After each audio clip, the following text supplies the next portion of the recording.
au-delà ou au-dehors, debout sur les remparts, nous sommes résolus de mourir pour l'Afrique et pour toi, Mali.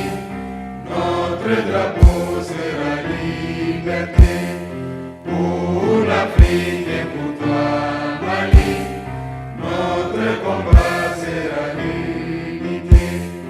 Au Mali d'aujourd'hui, au Mali de demain, les chants fleurissent d'espérance, les cœurs vibrent de confiance. Maliennes, Maliens, mes chers compatriotes, je m'adresse à vous en ce moment d'extrême gravité que traverse notre pays suite à des attaques terroristes survenues le 25 avril 2026. Ces attaques complexes, coordonnées et simultanées, ont visé les localités de Bamako, Kati, Kona, Mopti, Gao et Kidal. Grâce à la promptitude et au professionnalisme des forces armées et de sécurité, un violent coup d'arrêt a été donné aux assaillants, dont l'objectif était d'installer un climat de violence généralisée dans les localités concernées. Grâce au sang-froid des hommes engagés et au maintien de la cohérence de la chaîne de commandement, le plan funeste de l'ennemi a été déjoué avec la neutralisation d'un nombre important d'assaillants. À l'heure où je vous parle, le dispositif est renforcé, la situation est maîtrisée et les opérations de ratissage, de recherche, d'exploitation du renseignement et de sécurisation se poursuivent. Maliennes, Maliens, en ces instants de douleur collective, ma première pensée va aux victimes et à leurs familles. Je m'incline devant la mémoire de nos compatriotes, civils et militaires, tombés sous les coups de la barbarie. J'adresse au nom de la nation tout entière mes condoléances les plus attristées aux familles endeuillées et exprime ma compassion aux blessés. C'est avec une grande peine que je tiens à rendre un vibrant hommage à notre regretté ministre d'État, ministre de la Défense et des Anciens combattants, le général de corps d'armée Sadio Kamara, dont la disparition constitue une perte immense pour la nation malienne. Ce valeureux officier a servi le Mali avec loyauté, courage et dignité, avec un sens élevé du devoir à un moment où notre pays est engagé dans une lutte acharnée contre le terrorisme. À sa famille, à ses proches, à ses collaborateurs et à l'ensemble des forces armées et de sécurité, j'adresse la compassion et la solidarité de la nation. Son engagement restera gravé dans la mémoire collective et son sacrifice nous oblige. Qu'Allah lui accorde sa grâce infinie. Mes chers compatriotes, Ces attaques ne sont pas des faits isolés, elles s'inscrivent dans un vaste plan de déstabilisation conçu et exécuté par les groupes armés terroristes et les sponsors internes et externes qui leur fournissent du renseignement et des moyens logistiques. C'est le lieu de raffirmer la ferme volonté du Mali de maintenir le cap de sa refondation. Notre peuple a fait un choix, celui de la souveraineté et de la dignité qui symbolise la prise en main de son destin. Ce choix est l'expression d'une volonté nationale affirmée et assumée. Il a un prix et nous en sommes conscients.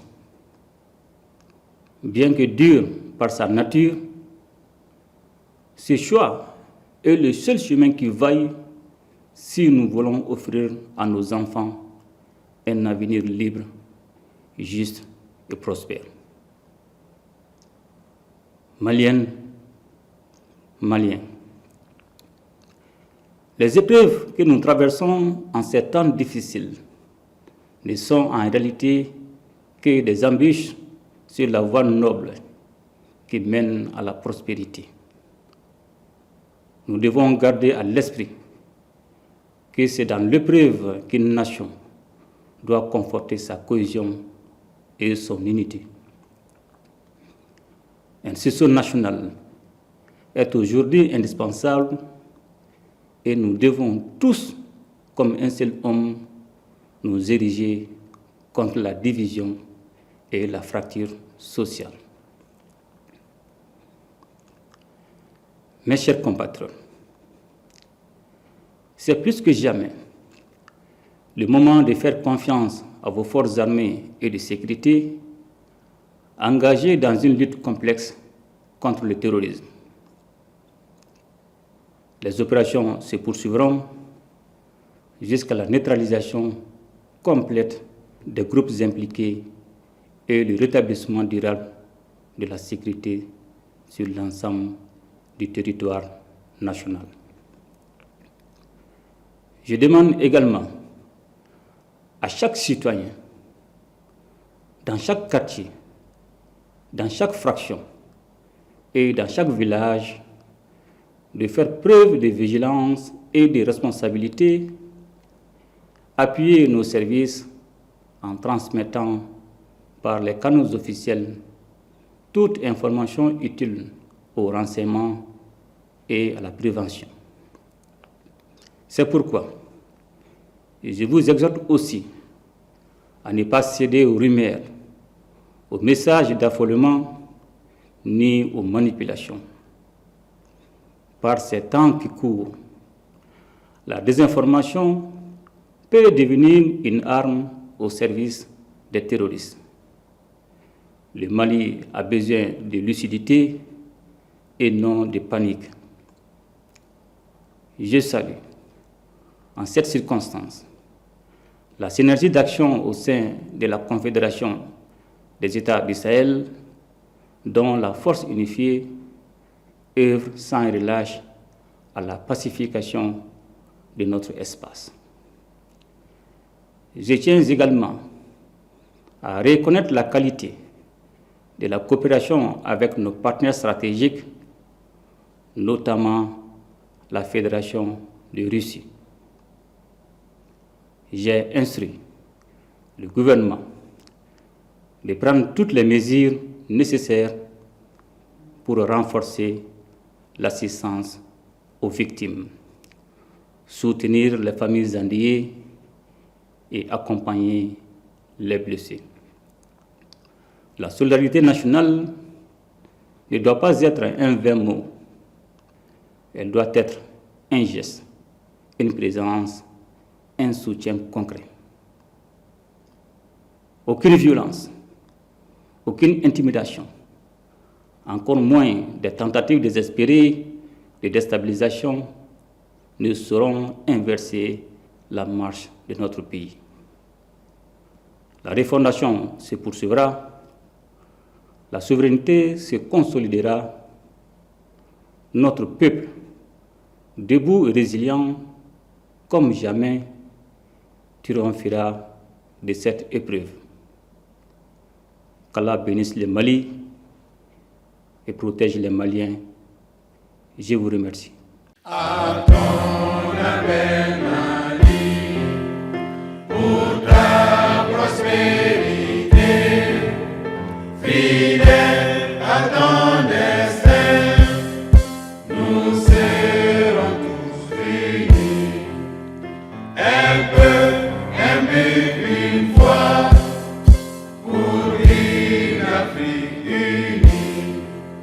Si l'ennemi découvre son front, au-delà ou au-dehors, debout sur les remparts, nous sommes résolus de mourir pour l'Afrique et pour toi, Mali. Notre drapeau sera liberté pour l'Afrique et pour toi, Mali. Notre combat sera l'unité. Au Mali d'aujourd'hui, au Mali de demain, les chants fleurissent d'espérance, les cœurs